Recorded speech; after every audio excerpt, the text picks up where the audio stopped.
Continuamos en el curso de Geopolítica y vamos a hablar sobre los crímenes internacionales y la justicia penal internacional.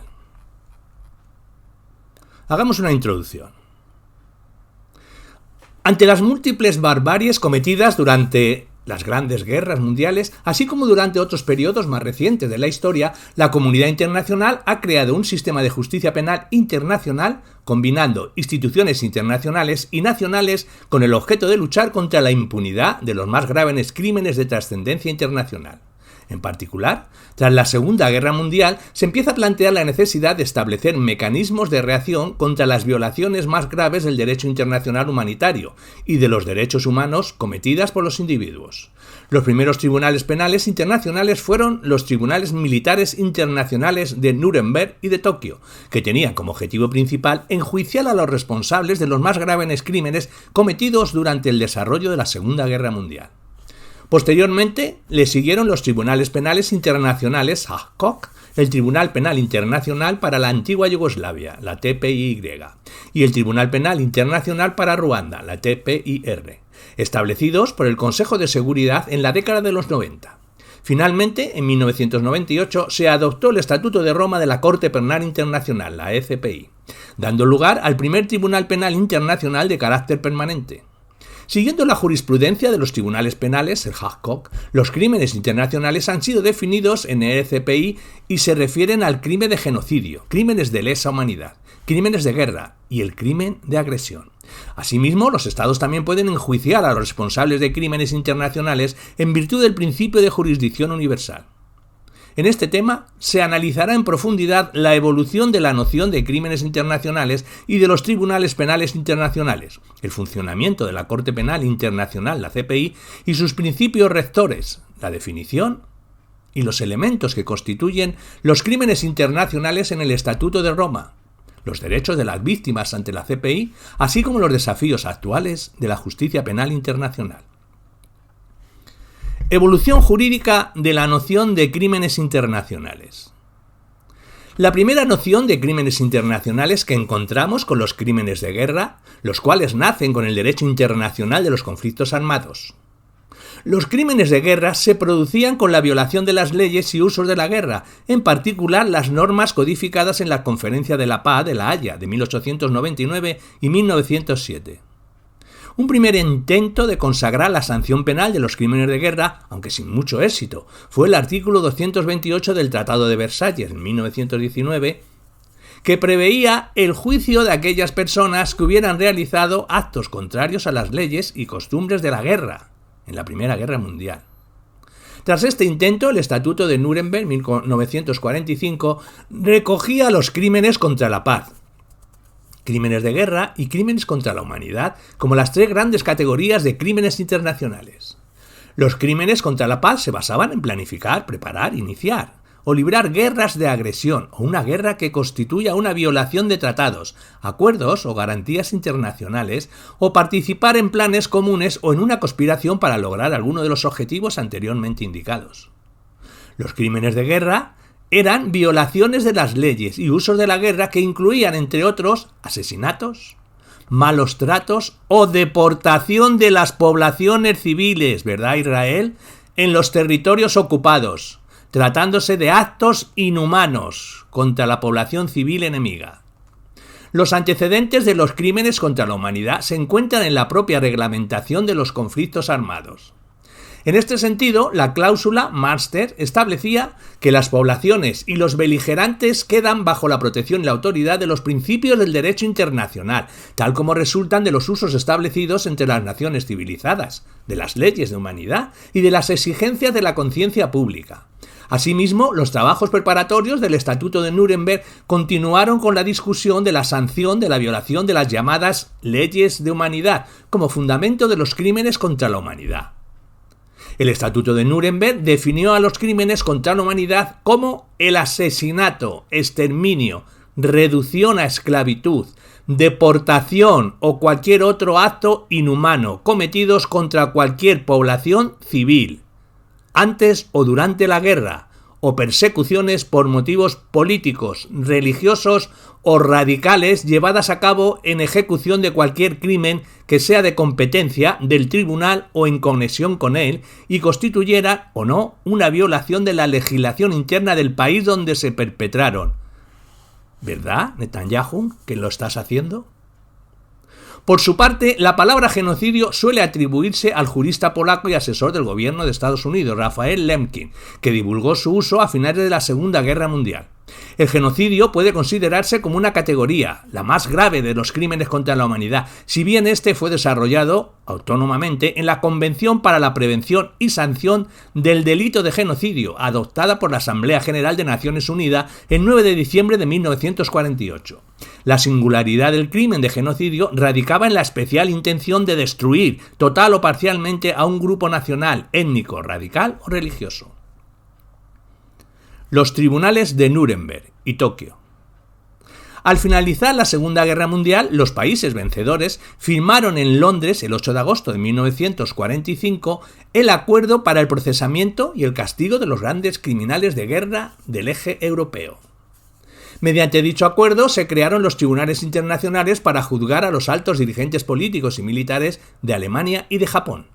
La jurisdicción del Tribunal de Nuremberg fue estipulada en el Estatuto de Nuremberg en Alemania y la Proclama Especial del Comandante Supremo de las Potencias Aliadas estableció un Tribunal Militar Internacional para el Lejano Oriente, adoptada en Tokio el 19 de enero de 1946.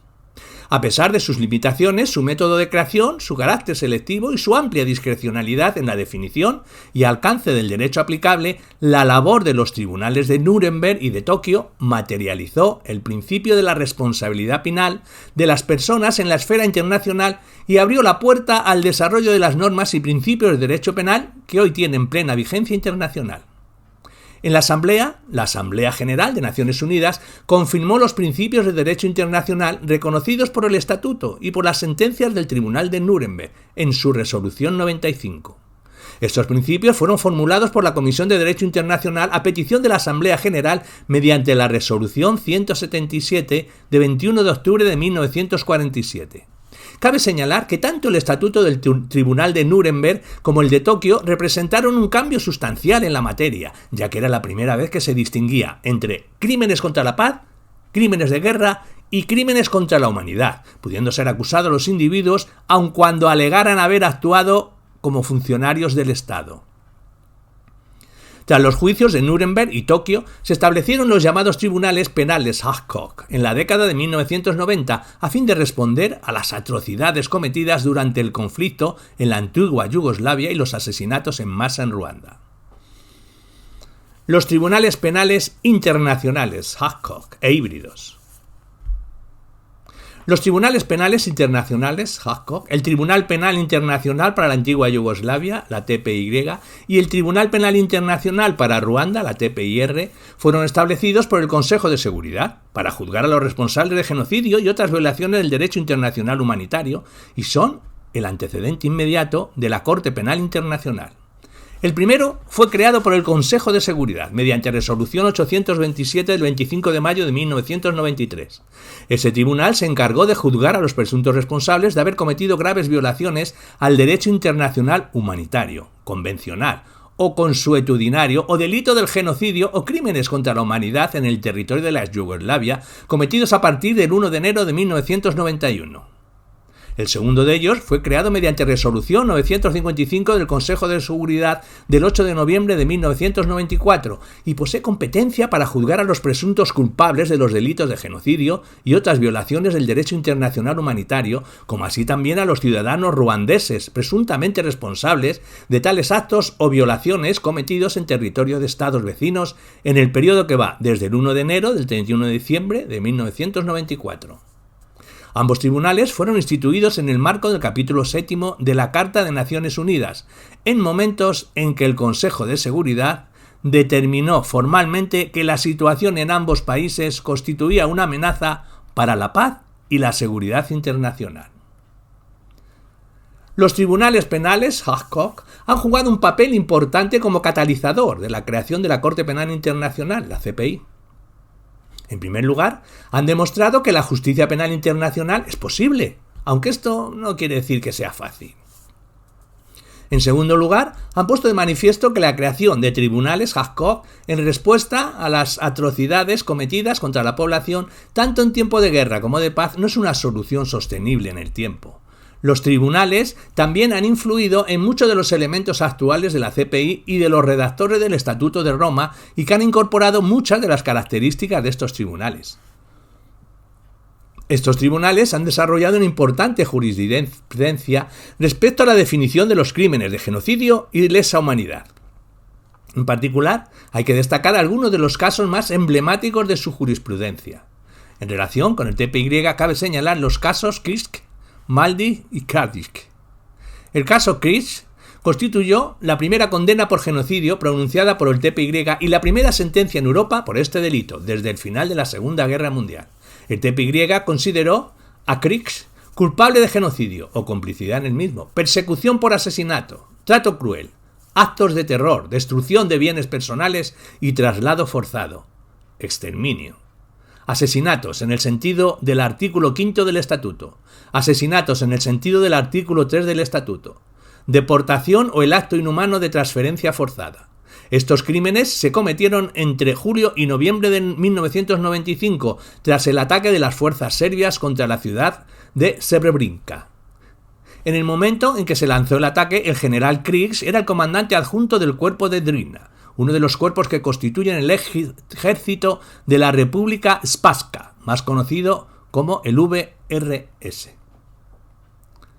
Ratko Mladić es general al mando del ejército serbo-bosnio en la República Srpska, República Serbia, durante el conflicto de los Balcanes. Fue condenado a cadena perpetua por el genocidio de Srebrenica, por crímenes contra la humanidad y crímenes de guerra, en particular el sitio de Sarajevo, cometidos durante la Guerra de Bosnia 1992-95. De acuerdo con la sentencia del tribunal, Mladić participó en una organización criminal conjunta para restablecer y llevar a cabo una campaña de disparos y bombardeos contra la población civil de Sarajevo, con el objetivo de difundir el terror entre ellos, eliminar a los musulmanes bosnios en Srebrenica, matando hombres y niños y sacando por la fuerza a mujeres, niños, pequeños y ancianos del área. Esto me suena mucho a lo que está haciendo Israel. Y tomar como rehenes al personal de las Naciones Unidas para obligar a la OTAN a abstenerse de realizar ataques aéreos contra objetivos militares serbios de Bosnia. El TPY condenó al exlíder serbo-bosnio Radovan Karađorđe a 40 años de prisión por el genocidio en Srebrenica y otros 9 crímenes de guerra y lesa humanidad en la guerra en Bosnia, 1992-95. Al igual que Mladić, el TPY consideró que entre el 11 de julio y el 1 de noviembre de 1995, Karađorđe participó en una organización criminal conjunta para matar a miles de hombres bosnios musulmanes y desplazar forzosamente a mujeres, ancianos y niños. Esto me suena. En la fecha de comisión de los crímenes, Karađorđe era el presidente de la República Srpska y el comandante supremo de las Fuerzas Armadas, las cuales ejecutaron a 8.000 bosnios musulmanes, la mayor masacre en Europa desde la Segunda Guerra Mundial. Las tropas serbo-bosnias mantuvieron 3 años y medio bajo asedio a Sarajevo. En cuanto al TPY, algunos de los casos más significativos son, entre otros, Akayesu, Karemera et al, Nadvonimana y Nicelimana.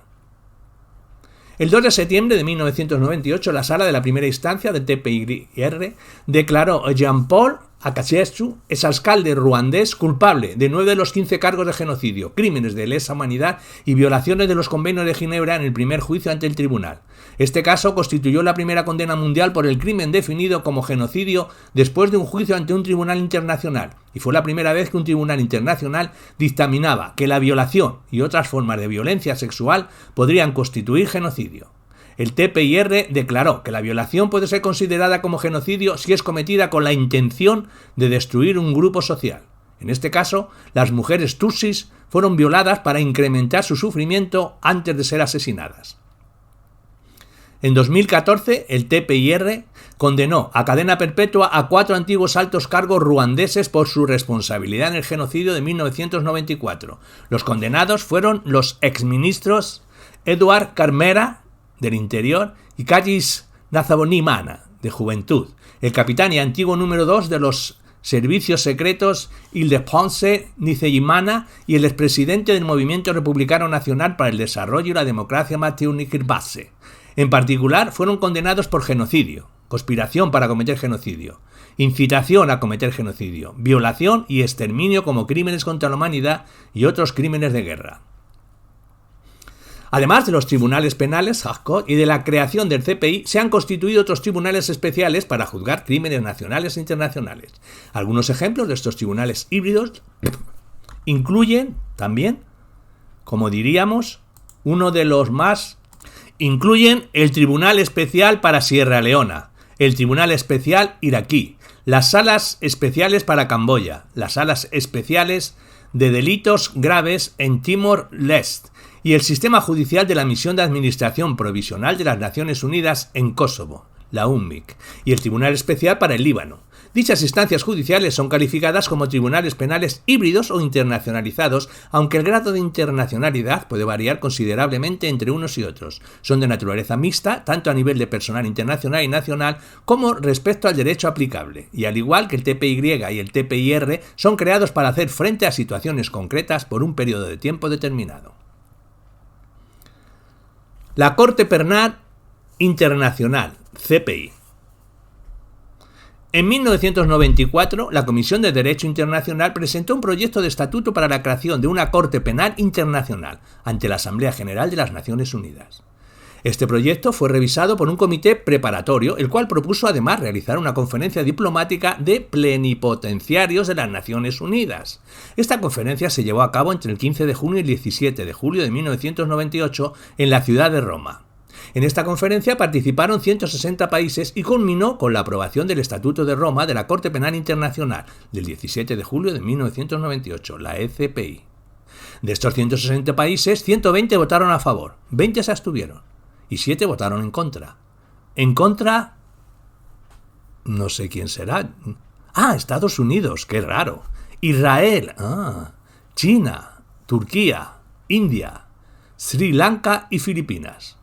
Además, participaron en este proceso 17 organizaciones intergubernamentales, 14 organismos especializados pertenecientes a la ONU y más de 200 organizaciones no gubernamentales de diversas partes del mundo. El estatuto entró en vigor el 1 de julio de 2002, tras la ratificación de 76 estados. Cada estado que sea parte del estatuto tendrá un representante en lo que se conoce como la Asamblea de los Estados Parte, la AEP, la cual se reunió por última vez en diciembre del 19. No está actualizado. La competencia de la CPI. La competencia de la Corte Penal Internacional se ha de clasificar, ratione temporis, competencia temporal, competencia personal y competencia material. Con respecto a su competencia, la CPI, en la temporis, la CPI tiene competencia respecto de crímenes cometidos después de la entrada en vigor del Estatuto, esto es, después del 1 de julio de 2002, y además estos crímenes se consideran imprescriptibles.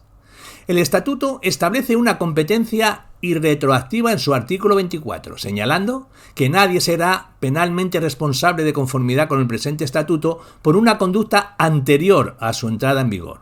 Cuando un Estado se constituya en parte del Estatuto después de la entrada en vigor del mismo, la CPI podrá ejercer su competencia sobre sus nacionales y territorio por crímenes cometidos únicamente desde la entrada en vigor para tal Estado.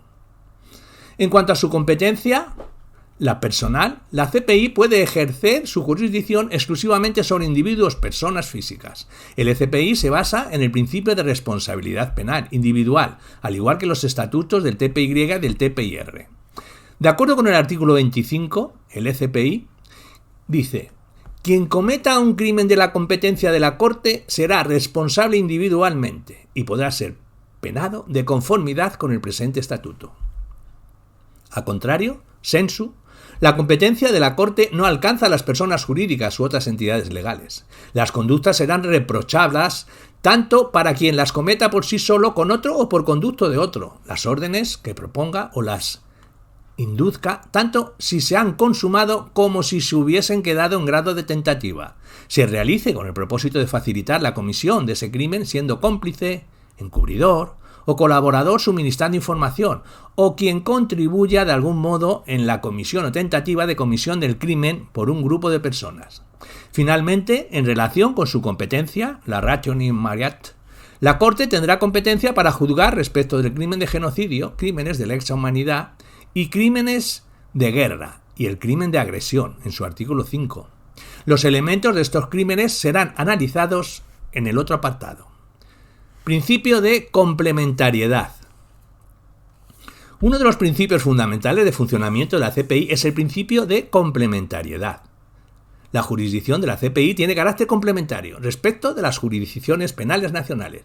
Esto significa que la CPI solo actuará en caso de que el Estado no haya podido llevar a cabo el enjuiciamiento o no haya tenido disposición de llevar a cabo el juicio.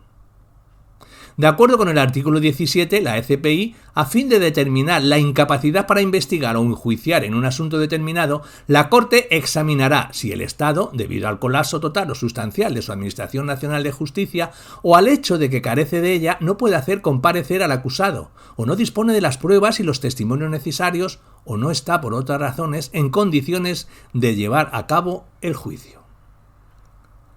La CPI no podrá admitir el caso si éste ya ha sido objeto de investigación por un Estado que tenga jurisdicción sobre él, ni cuando la persona de que se trate ya haya sido enjuiciada por la conducta a que se refiere la denuncia. De este modo, serán las jurisdicciones penales nacionales las que tendrán primacía formal para conocer de dichos crímenes. El principio de complementariedad es el mecanismo jurídico mediante el cual se plasma la interacción de la CPI con las jurisdicciones nacionales.